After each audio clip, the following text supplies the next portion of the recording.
Joe, let's start with Colorado. We were just talking about Shedeur Sanders. Deion, of course, still there. Their total is 5.5 wins. What do you think? Less, but I wouldn't be aggressive with it. It's a sharp number.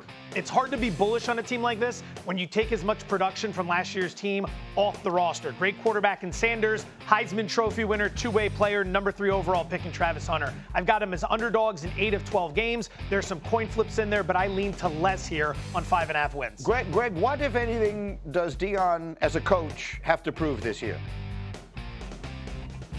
Well, Grady, he has to prove nothing. He's done an amazing job taking Colorado from the cellar of college football to one of the most watched and exciting programs in the sport year over year.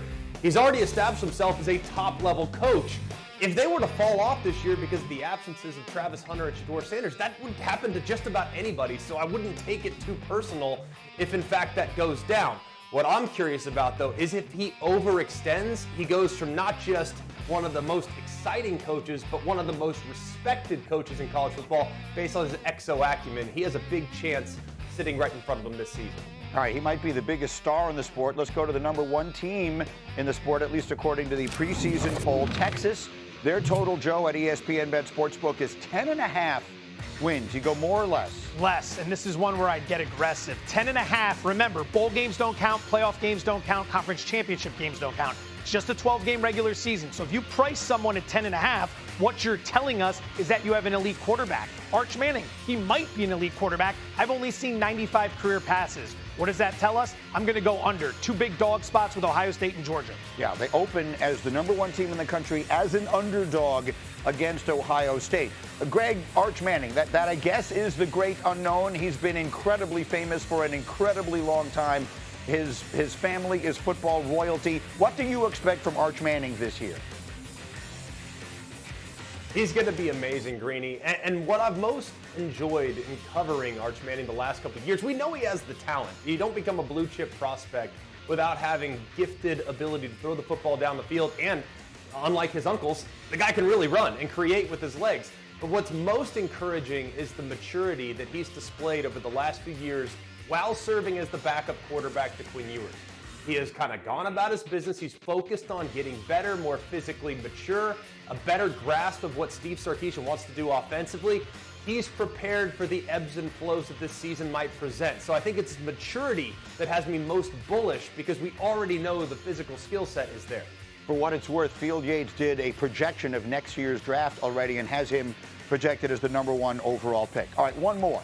A lot of people very high on Clemson this year, Joe. Their total at ESPN Bet Sportsbook is 9.5 wins. What do you think? More. I'm surprised this hasn't gone to 10.5. They're going to be a favorite in all 12 games this year. They're going to be a double-digit favorite in 9 of those 12 games. Dabo finally hit the portal, and the result is that he's got the most experienced team in the nation. So we love the schedule. We love the experience. Got to love the quarterback play. Cade Klubnik, 36 touchdowns to 6 interceptions last year. He's got 37 career games under his belt. Love this Clemson team this season. Well, let me show you just how much Greg McElroy loves them. This is Greg's preseason ranking, and he has Clemson at number 1. They were 10-4 last year. They bring back Cade Klubnik. That number, of course, includes the playoff.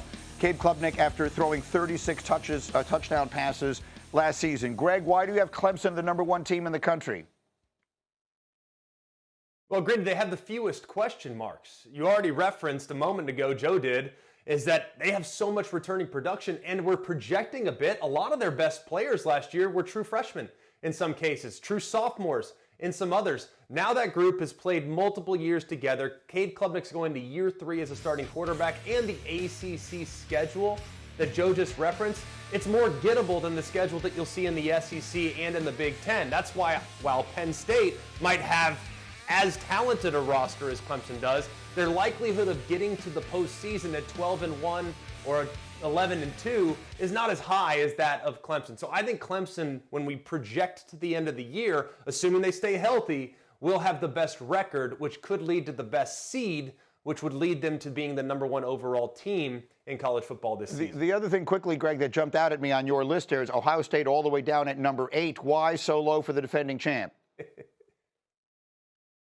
We are taking a bit of a risk. Now, a lot of people were critical last year when people were kind of questioning whether or not Michigan, coming off a national championship, should be ranked in the top 10. They weren't, according to me, because they lost so much. Ohio State did too. Now, if you look at their superstar talent at Caleb Downs at safety, Jeremiah Smith at wide receiver, their top players are among the best in college football. But the pieces that have to be replaced cannot be overstated, especially at quarterback, where Julian Sand, a redshirt freshman, will be making his first career start against the Texas Longhorns in the non-conference. I think they're going to take a little while to figure themselves out, but at the end of the season, they might be playing as well as anybody. Again, they open with Texas, yeah. On top of that, both coordinators are gone. Jim Knowles is one of the best in the business. He's now the DC at Penn State. Chip Kelly, who did an amazing job revamping that offense before the playoff run, he's with the Raiders. Brian Hartline steps up there. Matt Patricia steps up on D. A lot of moving parts there.